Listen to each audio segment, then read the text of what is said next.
Assalamualaikum warahmatullahi wabarakatuh. Alhamdulillahirabbil alamin. Asyhadu an la ilaha illallah wa asyhadu anna Muhammadan abduhu wa rasuluh.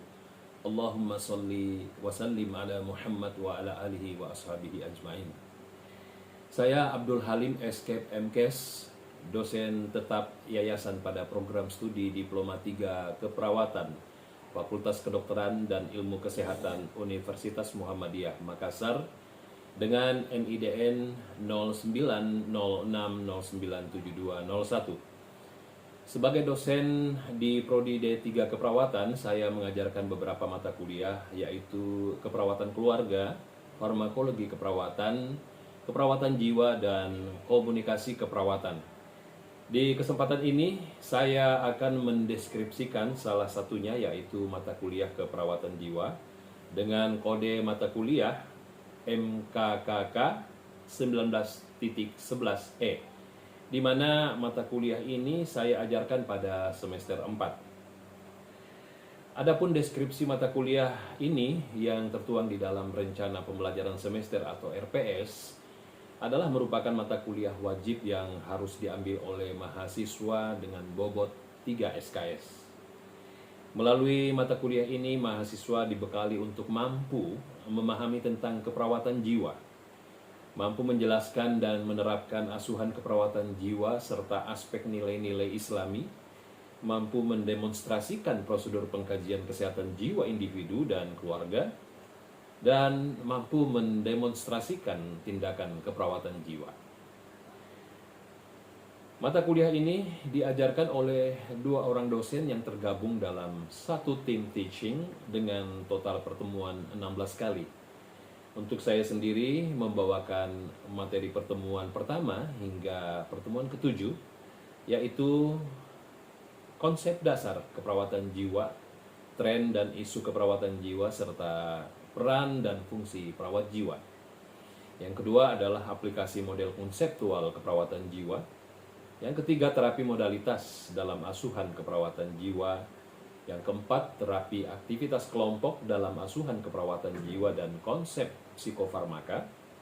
Yang kelima, keperawatan pasien dengan kecemasan serta aspek nilai-nilai Islami. Yang keenam, keperawatan pasien dengan gangguan citra tubuh serta aspek nilai-nilai Islami, dan keperawatan pasien dengan kehilangan dan berduka serta aspek-aspek nilai Islaminya. Serta yang ketujuh, keperawatan pada pasien dengan harga diri rendah dan asuhan keperawatan pada pasien dengan isolasi sosial.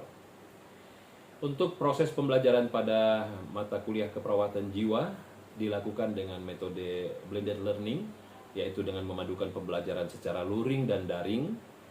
Pembelajaran secara luring dilakukan di dalam kelas dengan metode tatap muka dan ceramah serta diskusi. Kemudian dalam proses interaksi, saya memberikan kesempatan kepada mahasiswa untuk memberikan umpan balik berupa pertanyaan, jawaban, ataupun berupa pernyataan terkait topik materi yang diajarkan. Dan di akhir sesi perkuliahan, saya memberikan tugas kepada mahasiswa. Kemudian selanjutnya bobot penilaian pada mata kuliah ini yaitu 1. Absensi sebesar 5%, keaktifan 10%, tes formatif 40% yang bisa berbentuk kuis, makalah, ataupun praktikum.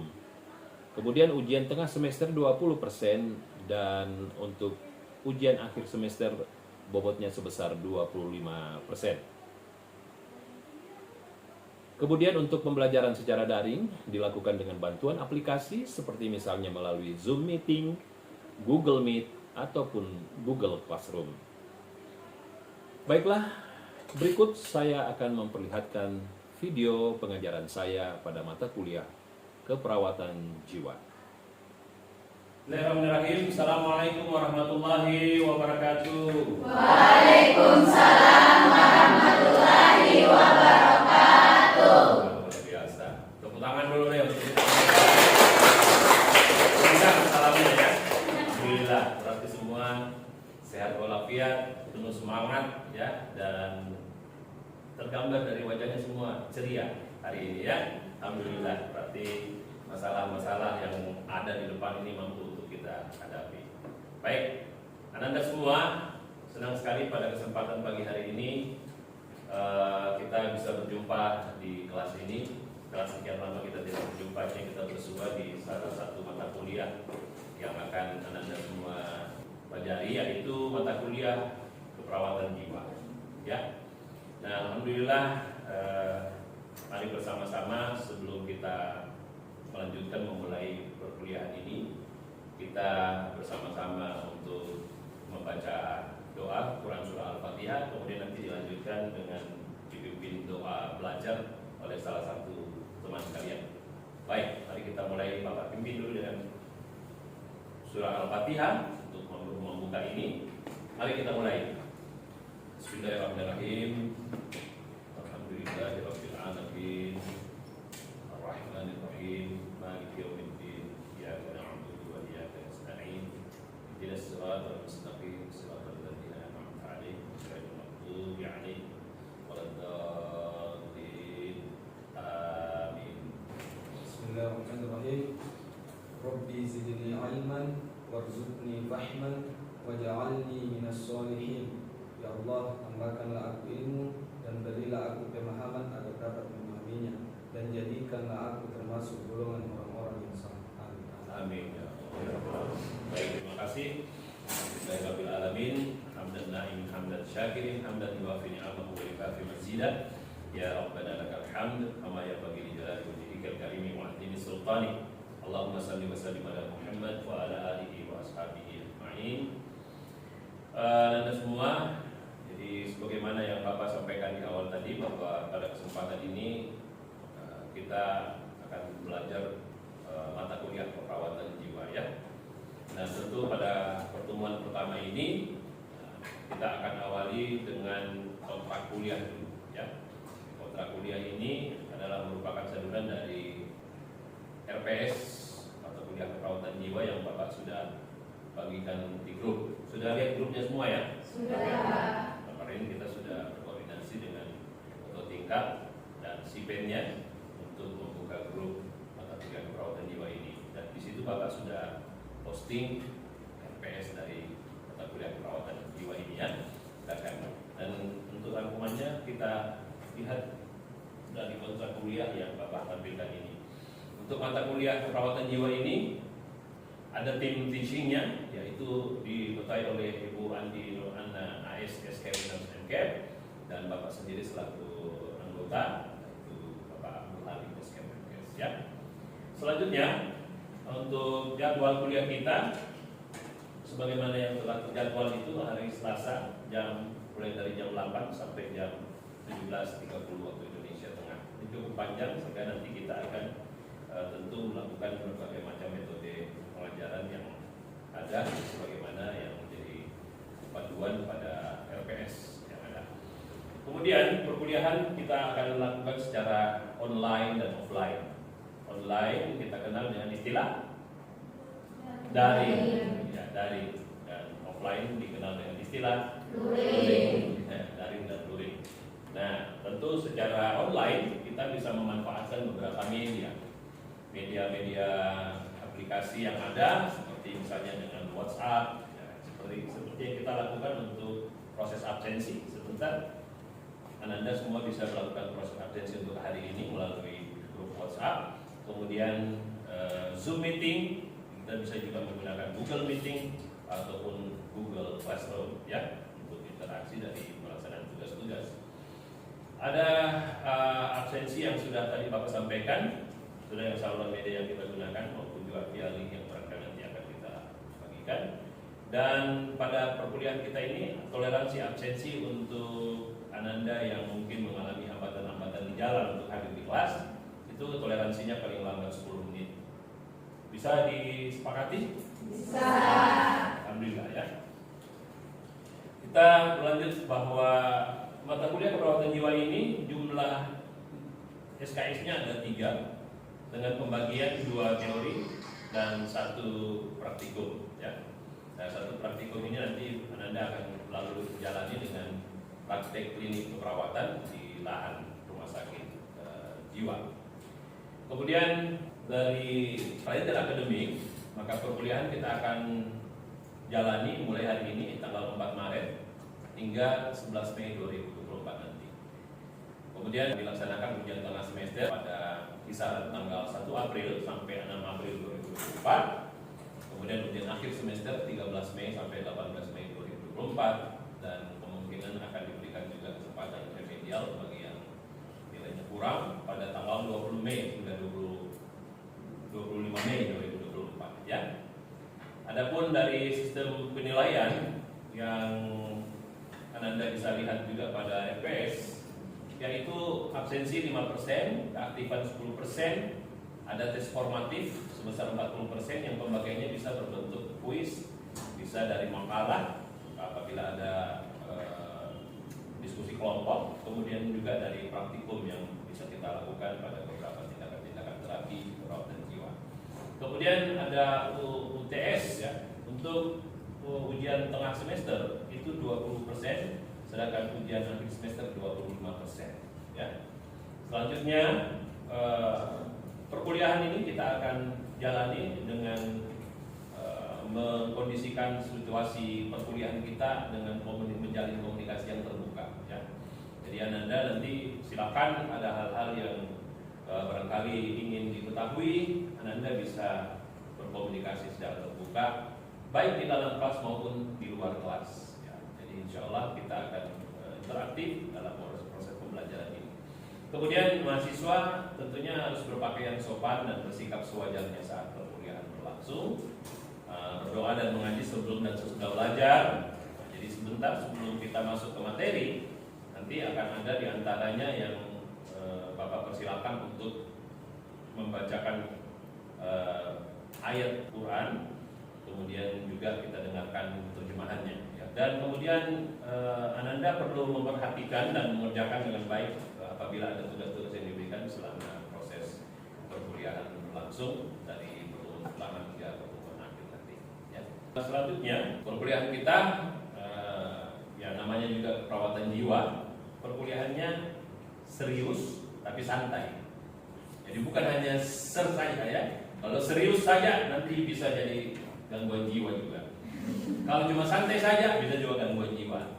Jadi kita gabung sersan supaya suasananya santai, serius tapi santai. Jadi mohon selama perkuliahan berlangsung Anda interaktif dengan kami, tim dosen ya, tim teaching yang ada di mata kuliah keperawatan jiwa. Gunakanlah suasana belajar yang sersan, serius dan santai. Dan juga silakan menggunakan gaya belajar sesuai potensi yang kalian miliki semuanya secara maksimal ya. Dan tentu kita ketahui bersama perkuliahan ini juga kita harapkan dengan sistem student centered learning ya. Jadi fokus daripada perkuliahan ini bagaimana supaya materi-materi yang kami sajikan kepada Anda semua itu bisa Anda bisa kembangkan dengan berbagai macam media pembelajaran yang tersedia, baik di perpustakaan maupun juga bisa mengakses artikel-artikel jurnal dan lain sebagainya ya. Baik Anda semua, selanjutnya adapun deskripsi mata kuliah. Pada mata kuliah ini mahasiswa akan menanamkan sikap kepedulian terhadap masyarakat dan memperoleh informasi tentang perawatan jiwa, pengetahuan tentang konsep dasar pelayanan keperawatan jiwa, tren dan isu perawatan jiwa, dan juga akan membahas nanti bagaimana peran dan fungsi perawat jiwa ya, kemudian model konsep perawatan jiwa, tindakan keperawatan jiwa, dan juga meningkatkan keterampilan pelayanan asuhan keperawatan dan tindakan keperawatan ya. Adapun capaian pembelajarannya yaitu 1. Mampu memahami tentang perawatan jiwa, 2. Mampu menjelaskan dan menerapkan asuhan perawatan jiwa serta aspek nilai Islami, 3. Mampu mendemonstrasikan prosedur pengkajian kesehatan jiwa individu dan keluarga, dan 4. Mampu mendemonstrasikan tindakan perawatan jiwa ya. Kemudian untuk materi pembelajarannya ya, yang diantaranya adalah yang pertama konsep dasar perawatan jiwa ya. Di sini dikemas dengan beberapa sub-sub materinya, diantaranya yaitu sejarah keperawatan jiwa ya, pengertian, definisi daripada keperawatan jiwa itu sendiri, dan juga ciri sehat jiwa. Nah, ada juga tren dan isu perawatan jiwa serta peran fungsi peran perawat jiwa. Kita juga akan mempelajari nanti aplikasi model konseptual perawatan jiwa ya. Kemudian ada terapi modalitas dalam suatu perawatan jiwa, bagaimana pelaksanaan terapi aktivitas kelompok, dalam asuhan keperawatan jiwa dan konsep psikofarmaka. Kemudian ada yang kelima, yaitu perawatan pasien dengan kecemasan serta aspek-aspek nilai Islami. Kemudian keenam, keperawatan pasien dengan gangguan cedera tubuh serta aspek nilai Islami, dan keperawatan pasien dengan kehilangan dan berduka juga dengan aspek nilai Islaminya. Kemudian yang ketujuh adalah perawatan pada pasien dengan harga diri rendah dan asuhan perawatan pada pasien dengan isolasi sosial. Ya, ini cukup banyak ya. Ini yang akan menjadi kontrak kuliah kita. Dan baiklah, sebelum kita masuk ke materi pembelajaran yang pertama, maka kita bersama-sama dulu akan mendengarkan pembacaan ayat suci Al-Quran. Silakan, kita sekira tunggu.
Alhamdulillah, Allahumma hamna bil Quran ya. Kita tadi mendengarkan ayat suci Al-Quran, Quran surah Al-Maidah ayat 2. Kita coba memetik hikmah dari ayat yang dibaca tadi, wa ta'awanu 'alal birri wat taqwa ya, wa la ta'awanu 'alal ismi wal udwan. Tolong menolonglah kamu pada jalan kebaikan ya, dan jangan tolong menolong pada hal-hal yang buruk. Nah, kita coba memetik bahwa ayat ini mengisyaratkan kepada kita bahwa di antara kita manusia ini harus saling tolong menolong, karena kita semua saling membutuhkan. Kita adalah makhluk sosial. Nah, kalau kita coba menelusuri perjalanan kehidupan kita, kita hadir di dunia ini karena peran dari dua orang. Ya kan? Dua orang yang dulu awalnya tidak saling kenal, akhirnya saling kenal, ya, dan kemudian membina rumah tangga. Lahirlah kita di muka bumi ini. Jadi mulai dari kita lahir saja, kita sudah bergantung kepada dua orang yang dulu tidak saling kenal mengenal, akhirnya kemudian bekerja sama dengan baik, ya. Terciptalah kita, hadirlah kita di muka bumi ini lahir, dan begitu juga kita menjalani kehidupan kita, tumbuh berkembang hingga bisa saat sekarang ini. Apakah kita pernah lepas dari peran orang lain? Tidak sama sekali. Kita pasti membutuhkan orang lain, ya. Pertama, kita tumbuh kembang di dalam lingkungan rumah kita. Kita tentu membutuhkan asuhan dari orang tua kita, bapak dan ibu kita. Atau kita punya kakak, kita punya adik, semua membantu kita untuk bisa bertumbuh dan berkembang dengan baik. Begitu kita masuk fase awal dari lingkungan sosial kita, maka kita akan berinteraksi dengan orang lain lagi.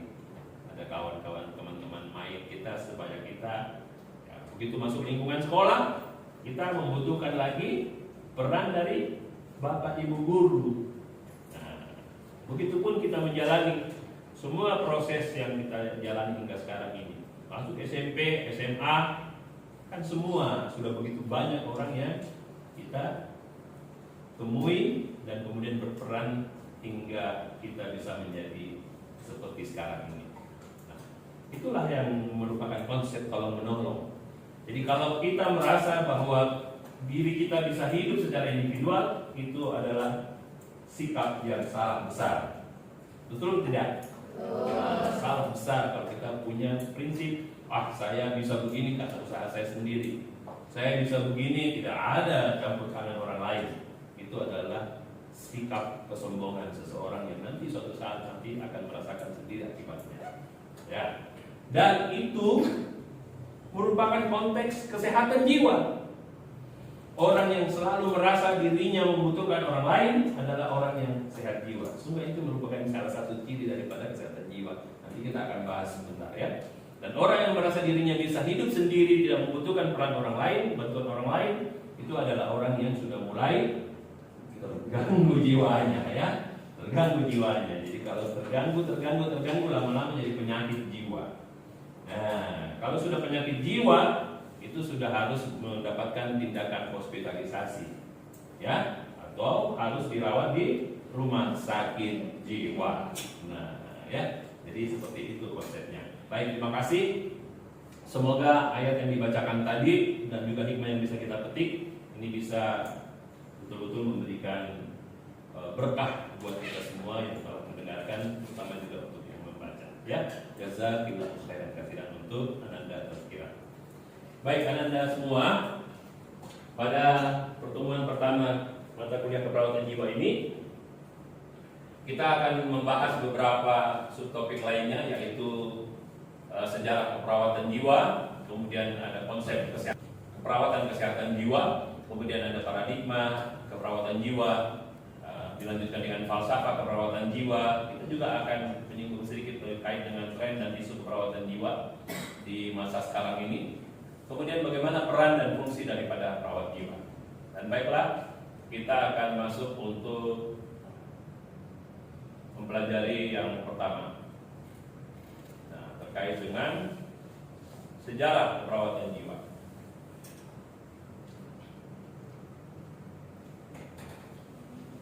Nah, ini, mohon maaf, gambarnya ini bukan untuk bermaksud menakut-nakutin, ya.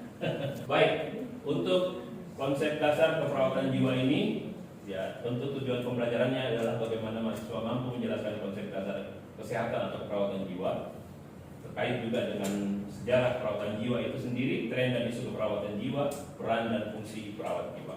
Ternyata dari zaman purbakala itu sudah ada tanda-tanda yang menunjukkan bahwa pada waktu itu manusia sudah mengenal dan berusaha melakukan pengobatan terhadap orang-orang yang mengalami gangguan jiwa. Ya, terbukti dalam sejarah penemuan, ditemukan tengkorak yang dilubangi dengan maksud untuk mengeluarkan roh jahat, ya, dari penderita penyakit ayan atau perilaku kekerasan. Ya, ini gambarnya yang cukup dikenal kan pasti ya dari film-film horor ya.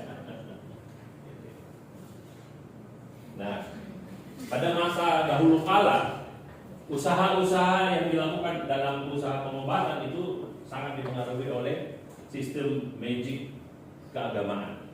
Dan ini berlaku secara universal di belahan muka bumi mana saja di dunia ini ya. Semua dengan sistem magic keagamaan, adanya kepercayaan animisme ya, adanya kepercayaan terhadap kekuatan-kekuatan yang terdapat di muka bumi, di pohon-pohon, ya, di angin, laut, batu-batuan, apalagi kuburan ya, seperti itulah. Dan kemudian ada kaitannya dengan magic keagamaan, sehingga kadang-kadang kita lihat orang-orang pandai pada masa itu yang kita kenal mungkin yang istilah dukun sekarang ini.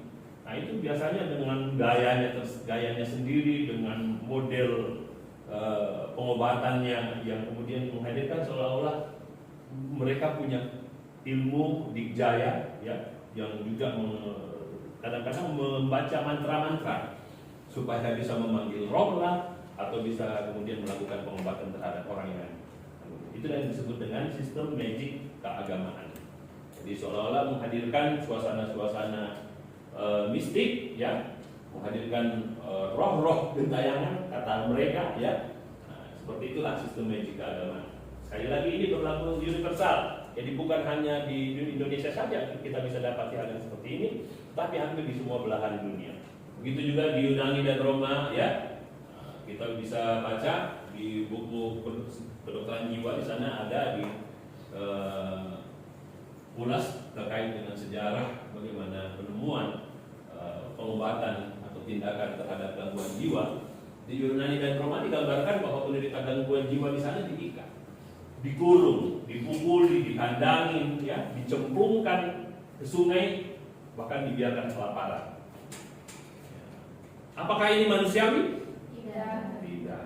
Kita pasti semua sepakat ini adalah tindakan yang kurang manusiawi. Tapi kita memaklumi juga pada masa itu, ya, ilmu belum berkembang dengan baik, sehingga orang pada masa itu melakukan pendekatan mungkin secara instingtif, ya, masih secara primitif lah, ya, pendekatan yang tanpa didasari oleh ilmu. Nah, berbeda dengan di Arab. Di Arab malah kemudian ternyata lebih berkemanusiaan, ya. Digunakan di sana, digambarkan tempat pemandian. Kita bisa bayangkan kalau kita sediakan kolam, kemudian mandi air hangat, ya, nikmatnya luar biasa, ya. Kemudian diet yang tepat, ya, diberikan diet yang tepat, makanan-makanan yang memang menyehatkan, wewangian bahkan, dan musik yang halus dalam suasana santai. Wah, ini kalau kita sudah membaca saja sudah tergambar itu. Kita bisa memvisualisasikan di pikiran kita, di hayalan kita. Wah, betapa bagusnya pendekatan yang dilakukan pada masa di Arab ini. Nah, kira-kira saya mau mendengar, kira-kira mengapa di Arab ini bisa lebih berperi kemanusiaan dibandingkan wilayah lainnya? Ada yang mau memberikan pendapatnya? Pandangannya silakan. Silakan. Ya.